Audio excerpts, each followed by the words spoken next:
নরসিংদী পলাশে কার জনপ্রিয়তা বেশি মনে করতেছেন? বিএনপি প্রার্থী ডক্টর আব্দুল মঈন খানের, না জামাত ইসলামের দাঁড়িপাল্লা প্রার্থী এই যে মাওলানা আহমদ বেন?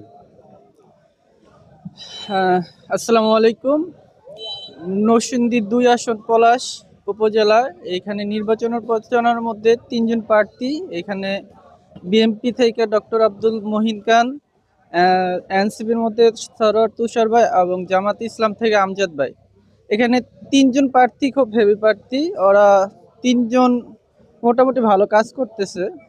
তবে এখান থেকে সাময়িকভাবে জামাত ইসলাম একটু আগে আছে, মানে জনগণের দিক দিয়ে, মানে তারপরে বিএনপি আছে, তারপর এই এনসিপি আছে, মানে সবাই সবার ইয়ে থেকে শক্ত অবস্থানে আছে।